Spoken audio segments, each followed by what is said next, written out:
राष्ट्रपिता महात्मा गांधी ने कहा था कि गंदे शरीर और गंदे मन के साथ भगवान का आशीर्वाद प्राप्त नहीं किया जा सकता और एक साफ शरीर एक गंदे शहर में रह नहीं सकता।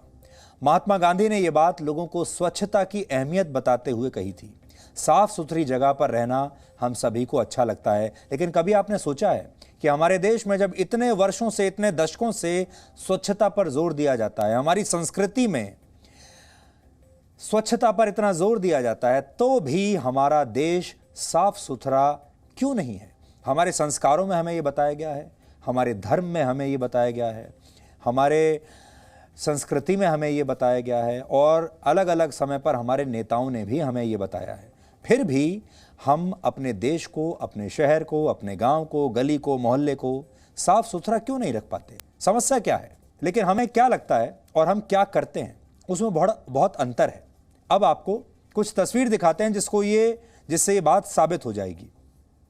ये तस्वीरें जो आप देख रहे हैं अभी, उत्तर प्रदेश के गाजियाबाद के दूधेश्वर नाथ मंदिर के पास की दीवारों की हैं।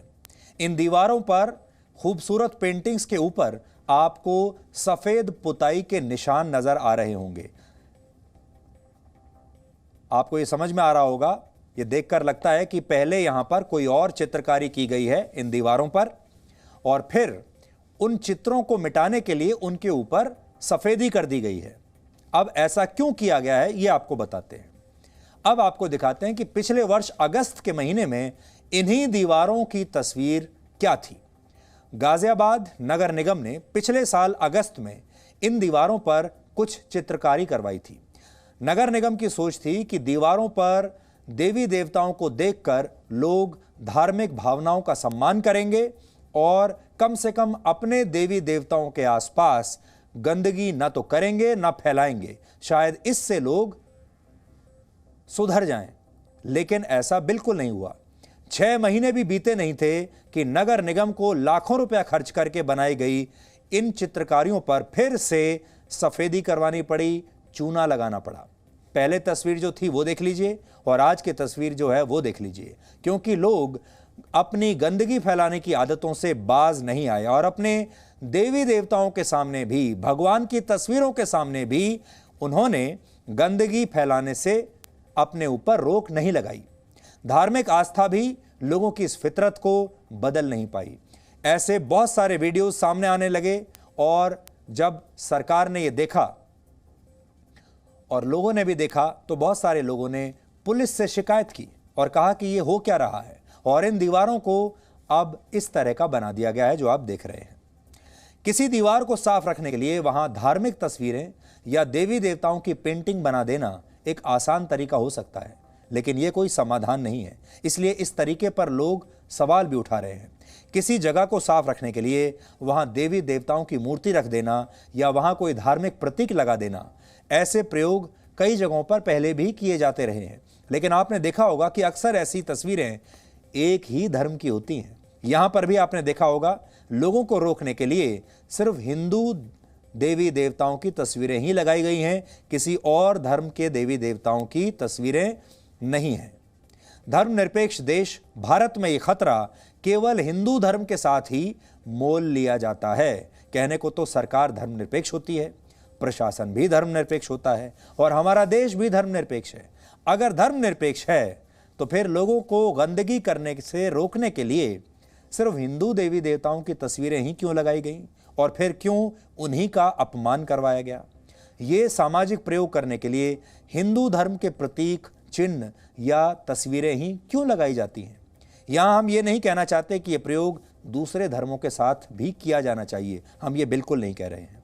सही तरीका तो यह है कि सफाई करने वाली एजेंसियां और कर्मचारी अपने कर्तव्य का सही निर्वाह करें, गंदगी करने वालों के खिलाफ कड़ी कार्रवाई करें। अगर हम गाजियाबाद को ही उदाहरण मान लें तो वहां की जनसंख्या 50 लाख के आसपास है।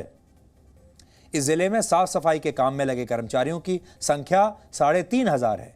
अगर ये सभी अपना काम ठीक तरह से करें तो प्रशासन को भगवान भरोसे रहने की नौबत नहीं आएगी, भगवान की तस्वीरों का सहारा लेने की भी नौबत नहीं आएगी।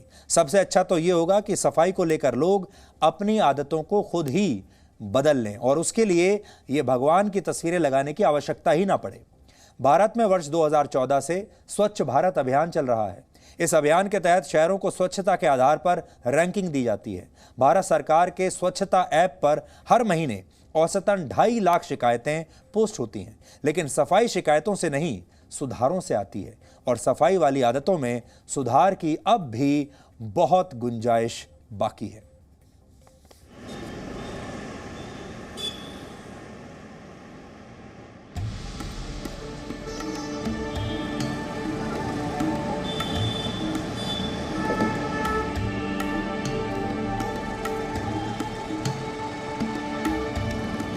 उत्तर प्रदेश के नोएडा, गाजियाबाद समेत कई शहरों में स्वच्छता का अभियान जोरों पर है। दीवारों, फ्लाईओवर्स और पार्क सब जगहों को चमकाया जा रहा है।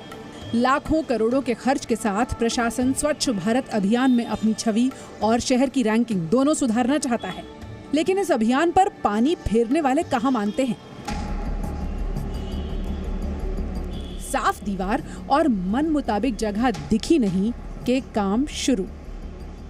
सामने आपको दिख रहा है प्रदूषण हटाओ, पर्यावरण बचाओ, स्वच्छ सर्वेक्षण, और कुछ लोग बिना कोई घबराए, सर क्या लग रहा है, दीवारें वगैरह साफ सुथरी रखने की कोशिश कर रहे हैं और आप इनको कुछ पानी देने की कोशिश कर रहे हैं, पौधे भी नहीं है ये तो।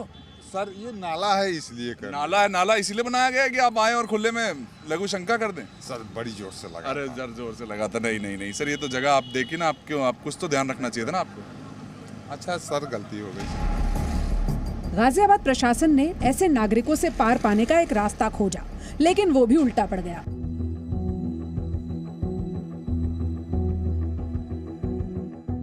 गाजियाबाद में 500 वर्ष पुराने दूधेश्वर नाथ मंदिर के पास की ये दीवार देखिए। पिछले वर्ष अगस्त में ही कांवड़ यात्रा के दौरान यहाँ की दीवार पर कई देवी देवताओं की तस्वीरें बनाई गई। धार्मिक आस्था भी बनी रहे और दीवार भी साफ रहे, इस लक्ष्य के साथ ये काम किया गया।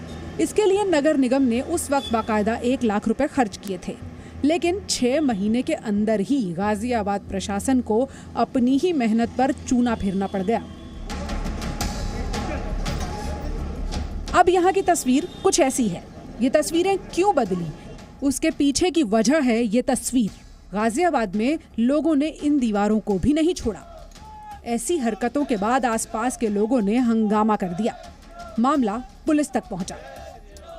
हमारे भगवान की आस्था है, हमारे भगवान का प्रतीक है, हमारे प्रतीक चिन्ह है, हमारी धर्म का प्रतीक चिन्ह अगर कहीं लगा है और अगर वहाँ मूत्र विसर्जन किया जाएगा किसी असामाजिक तत्व द्वारा, तो हम बिल्कुल बर्दाश्त नहीं करेंगे। वहाँ पर उन्होंने धरना प्रदर्शन किया। धरना प्रदर्शन के उपरांत उन लोगों ने उस जगह को, उस दीवार को पुताई करा दी गई, लेकिन अब भी मेरे संज्ञान में ये मामला आया हुआ है कि उसमें कुछ चित्र दिखाई दे रहे हैं। पुलिस ने मामला सुलझाने के लिए प्रशासन से बात की, जिसके बाद इस दीवार पर नगर निगम ने कुछ इस तरह पुताई करवा दी। लोगों को जुड़ना पड़ेगा। अब ये सवाल हमारे ऊपर भी आता है कि हम उनको कैसे जोड़ पाएँ, इमोशनली जोड़ पाएँ, प्रोफेशनली जोड़ पाएँ, प्रैक्टिकली जोड़ पाएँ, what ever be the reason, जैसे भी तरीका अपनाएं हम लोग, लेकिन लोगों को अवेयर तो करना पड़ेगा और लोगों को जोड़ना पड़ेगा। अवेयरनेस मुझे लगता है कि और ज़्यादा लाने की ज़रूरत है सिटी में। सवाल इस बात पर भी उठे कि दीवारों को गंदगी से बचाने के लिए किसी धर्म विशेष के देवी देवताओं की तस्वीरों का और प्रतीक चिन्हों का प्रयोग क्यों किया जा रहा है। कोई भी फोटो वगैरह जो भी लगाई जाए वो ऐसी जगह लगाई जाए जो उसकी देखभाल भी अच्छी तरह से हो सके। अब ये तो है नहीं कि जहाँ चाहे वहीं लगा दिया। एक चीज़ तो है कि हम लोग तो पहले तो इंसान है, जानवर तो है नहीं, तो ये तो सोचना चाहिए। धर्म बरादरी तो कोई मतलब ही नहीं आता ना चीज़ को। तो अब किसी की मूर्ति है, हम सूसू करेंगे तो गलत तो है। पहले नंबर तो बनाना नहीं चाहिए ऐसी ऐसी जगहों पर जहाँ जगह गंदगी फैलाए लोग बाग। दीवारें साफ रहें, गलियों और चौराहों पर गंदगी न हो, इसके लिए धार्मिक तस्वीरों और प्रतीक चिन्हों का प्रयोग करना पड़ा, लेकिन लोगों ने आस्था का सम्मान भी नहीं किया और आज इन दीवारों की हालत ऐसी है। लोग नहीं समझे कि उन दीवारों को साफ रखना कितना जरूरी है, और दीवारों को साफ रखना तो जरूरी है ही, लेकिन जब उसके ऊपर भगवानों की तस्वीरें थी उसके बावजूद जब उसे गंदा किया गया, वहां पर लोग आकर लघु शंका तक करने लगे, तो आप समझिए कि किस तरह से लोग साफ सफाई को ले रहे हैं। हमने जब स्थानीय लोगों से इस बारे में बात की तो उन्होंने भी वही वजह बताई जो आपने अभी कुछ तस्वीरों में देखी। लोग बाग लघु संख्या वगैरह वो करते थे, मतलब भगवान की तस्वीर होने के बावजूद क्या होता था, मतलब क्या हुआ, साफ करते थे। हमारे वो मिटा दी गई है यहाँ, बजरंग दल के है कुछ, उन्होंने करवा के यूँ करवाया। उन्होंने मिटवा दिया एक बार के लिए। लेकिन हम ये जानना चाह रहे हैं क्या ऐसे लोग हैं अभी भी? बहुत लोग हैं, ऐसा नहीं भ्रष्टाचार कभी खत्म नहीं होने वाला, ना होगा। यहाँ पर मीटिंग हुई थी, यहाँ पर बैठी थी लेडीज, इन्होंने कराया था ये। क्या कारण था, क्या कह रहे थे? ये कारण तो हमें नहीं मालूम है, लेकिन बनी हुई इसके पीछे मूर्ति क्या था? तस्वीरें, मूर्तियाँ थी यहाँ, तस्वीर बनी थी, मूर्तियाँ थी। अच्छा, भगवानों की सारी? हाँ, भगवानों की थी सारी। तो इन्होंने पुतवा दिया जी। क्या हो रहा था? कुछ नहीं हो रहा था, बस ऐसी अपनी मर्जी से इन्होंने। हालांकि ये हालात किसी एक शहर के हों ऐसा नहीं है, लेकिन अगर गाजियाबाद की बात करें तो स्वच्छता सर्वेक्षण की 2020 की सूची में इस शहर का नंबर 19वां है। इस स्थान पर आने के लिए भी काफी मेहनत की गई, लेकिन बदले में लोग अपने शहर को क्या दे रहे हैं ये तस्वीरें खुद बोल रही हैं। गाजियाबाद से वरुण भसीन और हरीश झा के साथ ब्यूरो रिपोर्ट, जी मीडिया। आप अपने शहर को साफ रखने के लिए कई तरह से योगदान दे सकते हैं। हमारे देश में 50 करोड़ से ज्यादा लोगों के पास स्मार्टफोन हैं जिनमें कैमरे लगे हैं। आप चाहे तो अपने मोबाइल फोन से ऐसी तस्वीरें और वीडियो पोस्ट कर सकते हैं जिससे गंदगी फैलाने वालों को ही शर्म आ जाए। आज आप ये भी समझिए कि किन देशों में पहली बार गंदगी करते पकड़े जाने पर कितना जुर्माना लगता है। भारतीय रुपए के हिसाब से ब्रिटेन में गंदगी फैलाने पर 15,000, हांगकांग में 14,000, सिंगापुर में 16,000 रुपए का जुर्माना हो सकता है। इसके अलावा कई देशों में कड़ी सजा भी होती है। भारत में भी शहरों में गंदगी फैलाने पर 200 रुपए से लेकर 10,000 रुपए तक जुर्माने का प्रावधान है, लेकिन यह सिर्फ प्रावधान ही है, कुछ होता नहीं है। हम चाहेंगे कि आप अपने स्तर पर आदत सुधारो अभियान चलाएं, क्योंकि सुपर पावर बनने की इच्छा रखने वाले भारत को ऐसे ही सत्याग्रह की जरूरत है। समाज को, लोगों को सबसे पहले अपनी आदतें सुधारनी होंगी। Presenting B News app, available on Google Play and App Store. Download it now.